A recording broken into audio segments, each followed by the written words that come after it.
শহরে যারা থাকে তাদের উদ্দেশ্যে বেশি বলছে এটা, কারণ এটা অনলাইনে যাবে। শহর কেন্দ্রিক জীবন ব্যবস্থা ত্যাগ করতে হবে। শহরে আপনি বাঁচতে পারবেন না, টিকতে পারবেন না।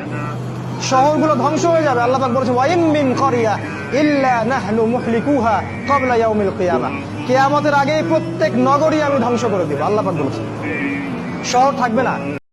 শহরমুখী হবেন না, শহরগুলো আস্তে আস্তে ধ্বংস হয়ে যাবে। প্রতিটা শহর আস্তে আস্তে ধ্বংস হয়ে যাবে, ওদিকে ফোকাস করবেন না।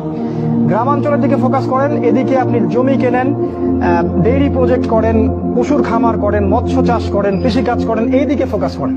ওইদিকে ফোকাস করবেন না, সামনের দিনগুলোতে এগুলো থাকবে না। ব্যাংকে অনেক বেশি টাকা থাকলে সেগুলো বের করে ফেলেন, বের করে গবাদি পশু কেনেন, সোনা কিনেন, রূপা কিনেন, জমি কিনেন।